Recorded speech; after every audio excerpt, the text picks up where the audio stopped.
In 2025, there are over 120 million forcibly displaced people around the world. 2/3 of these forcibly displaced people are hosted in countries facing the most devastating impacts of the climate crisis. Refugee and IDP camps are also located in hazard-prone areas in these countries where they are hosted. Extreme heat is the most common hazard faced by forcibly displaced people around the world. The UN High Commission for Refugees, UNHCR, estimates that by 2050, the 15 hottest refugee camps in the world, all located in Africa, will face nearly 200 or more days of hazardous heat stress. Much of what we know about how extreme heat affects forcibly displaced people comes from climate predictions and really valuable quantitative analyses. So we tried to fill a gap. We tried to understand how do displacement-affected communities perceive, experience, and adapt to extreme heat.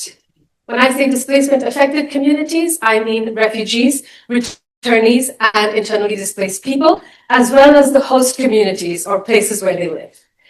This research was done by Oxfam in partnership with the Foreign and Commonwealth Development Office, FCDO, of the UK government. And the main aim was to contribute to the evidence base for a more climate-smart strategic humanitarian response in context of extreme heat. You will not be surprised that our overall finding is that we cannot talk about extreme heat without talking about water security.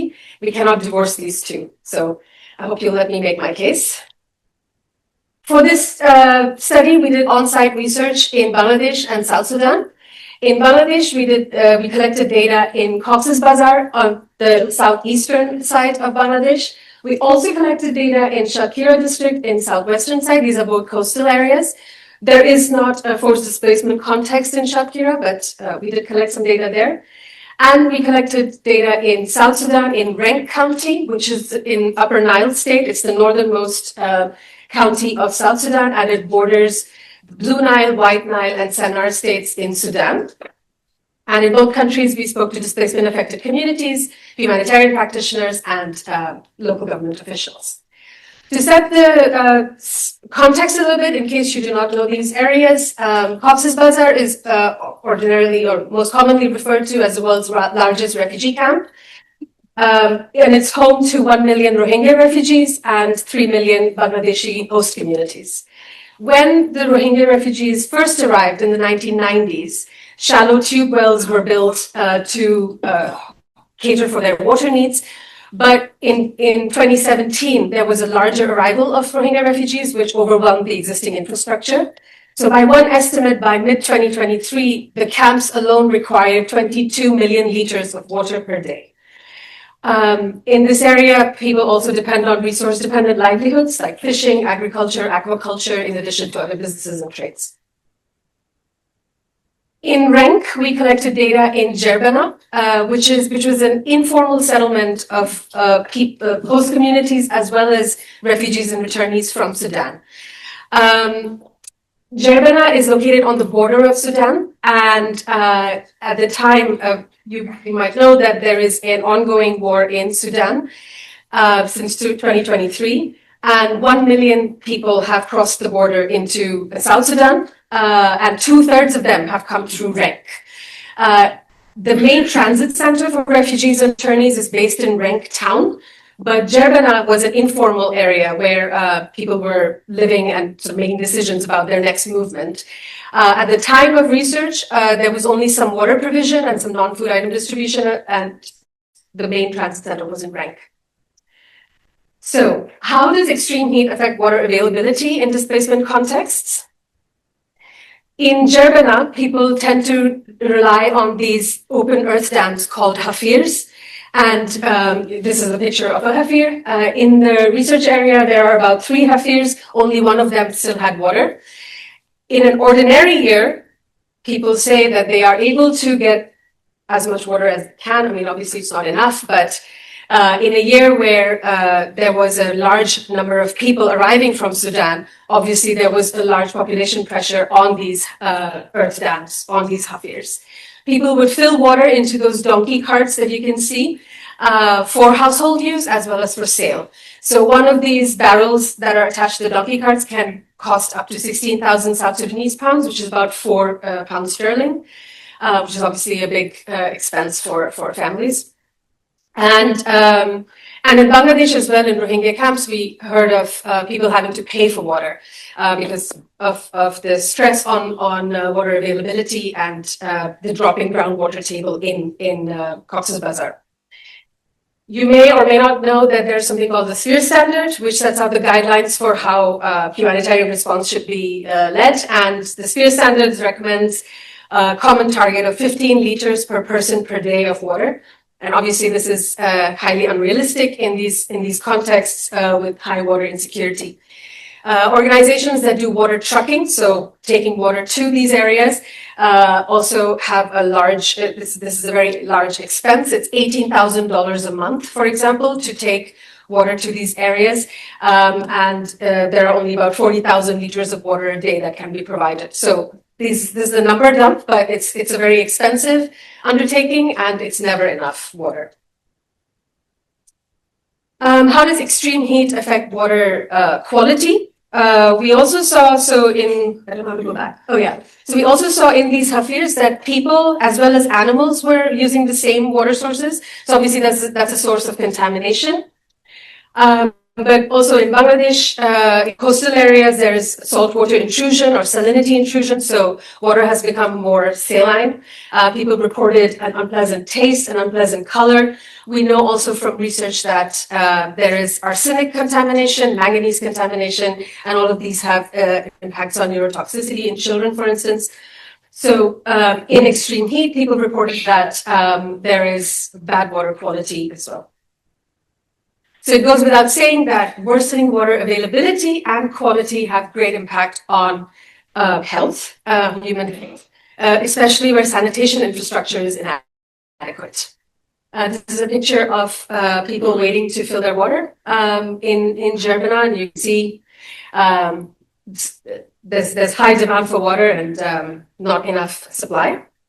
So in both countries, people mentioned some of the commonly known, and we've had very extensive discussions this morning about the impact of extreme heat on human health, but people reported some of the most commonly known impacts: dehydration, dizziness, fatigue.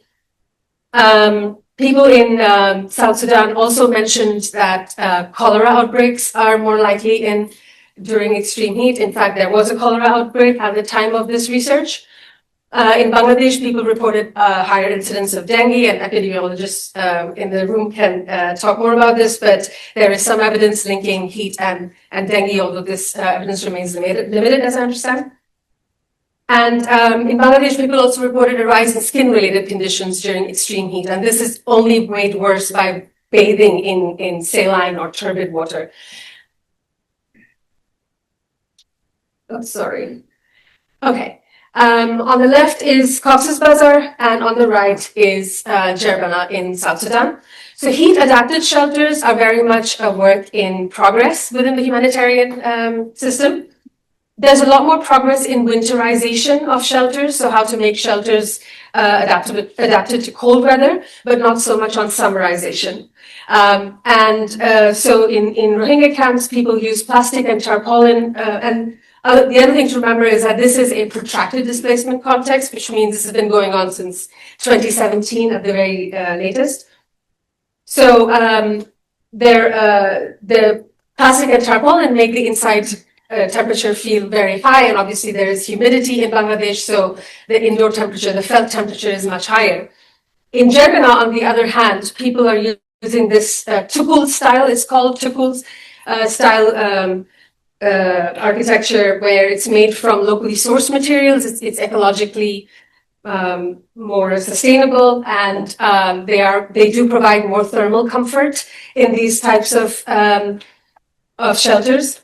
There are other examples of heat adaptation in humanitarian responses, like having solar panels, swamp coolers that use solar panels that have been trialed in Yemen, but for the moment, heat adaptation in shelters does lag behind.